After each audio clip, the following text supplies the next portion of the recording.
দেখুন, শব্দ দূষণটা নিয়ন্ত্রণের জন্য আমরাও একটা আলোচনা করছিলাম এবং কথাবার্তা বলছিলাম। এবার পুজো যে আয়োজন হচ্ছে সেটাকে সামনে রেখে মাননীয় মুখ্যমন্ত্রী থেকে শুরু করে মেয়র সাহেব থেকে শুরু করে যারাই আছেন প্রত্যেকেই চাইছেন শব্দ দূষণটাকে কি করে কমানো যায়।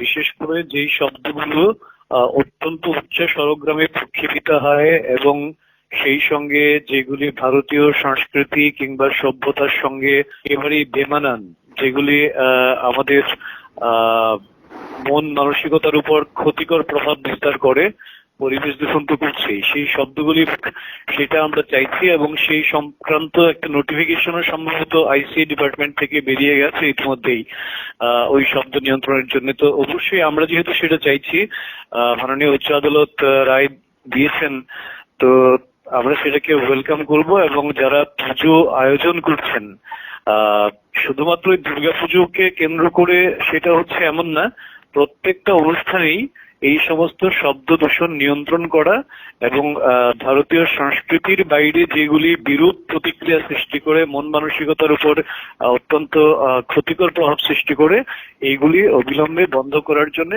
সব শুভবুদ্ধি সম্পন্ন মানুষ সবাই যথার্থ পদক্ষেপ নেবেন, সেটা আমরা প্রত্যাশা করি। এই রায়কে স্বাগত জানাচ্ছি আমরা।